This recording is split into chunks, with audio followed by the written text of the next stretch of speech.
when you were growing up, your pops was an artist. Yeah, my father was an artist. My father's an abstract artist. Okay. Mm-hmm. What kind of impact did he have on you being an artist?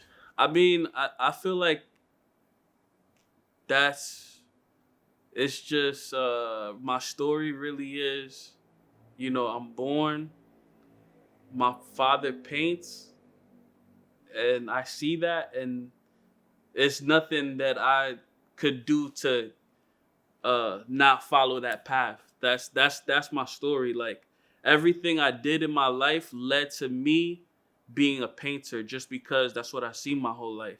So even everything I was trying to do in my life, I think I was attacking it the way my father was attacking, like, the art shit. And that's why it led me here. Cause just trying to make shirts, trying to make cover arts for people, trying to make graphic design logos for people. I always treated it like a canvas and a piece of art. And that's why it led me here to actually being a painter, even though I didn't think about that in my head. Like I don't want to be like my father, but it was just set in stone. This was my calling. You know what I mean? That's fire.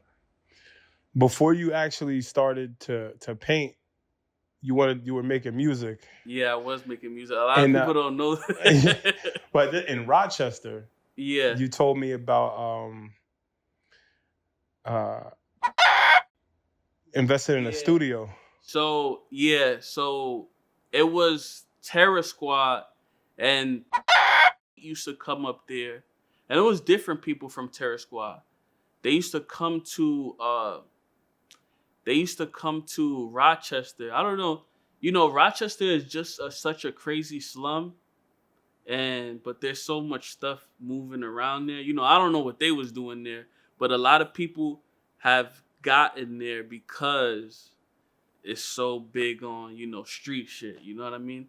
Like drugs, guns, whatever. Like that's definitely a place where all that stuff is. So, as a kid, just running around, we bumped into people from Terror Squad, and I was able to, I always, was trying to do something. So I used to freestyle just on command as a kid.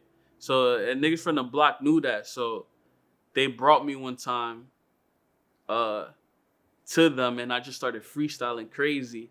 And then from that, they was like, "Oh no, we gotta get this kid in the studio." Maybe I was probably like I had to be maybe like 11, maybe like 11. I can't remember the exact age, but yeah, they got us. It was a huge studio. Like I'd never seen a studio like that. But also, I'm just a kid. But even as an adult now, I haven't seen too much crazy studios like that.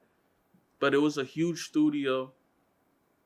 It was above the post office, which was mad weird. It was like, yeah, the post office building. And you know how post office buildings look.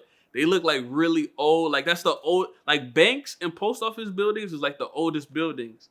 So it was above the post office. You walk in to the hallway, whatever, you get into the building, and then you go upstairs, and it was a huge studio. It was bigger than this space here. And yeah, me and the homies, we was all kids, and I was helping them write their verses. We just in the studio. But yeah, they gave us enough studio time to make like 3 or 4 songs, and we did that. And then we put them out, and we got that shit rocking. Like we was the kids, like everybody was like, "Yo, they going crazy!" Like we was the kids, like we was actually doing something, at such a young age. And that's the thing about, just being a creative. I needed to do something. I don't know if that's like I don't know what that is in my head. If that's like a fucking a bad thing or a good thing, but I always have to be doing something unless I feel bad. Like I feel like I'm thinking about everything. I feel depressed if I'm not doing shit.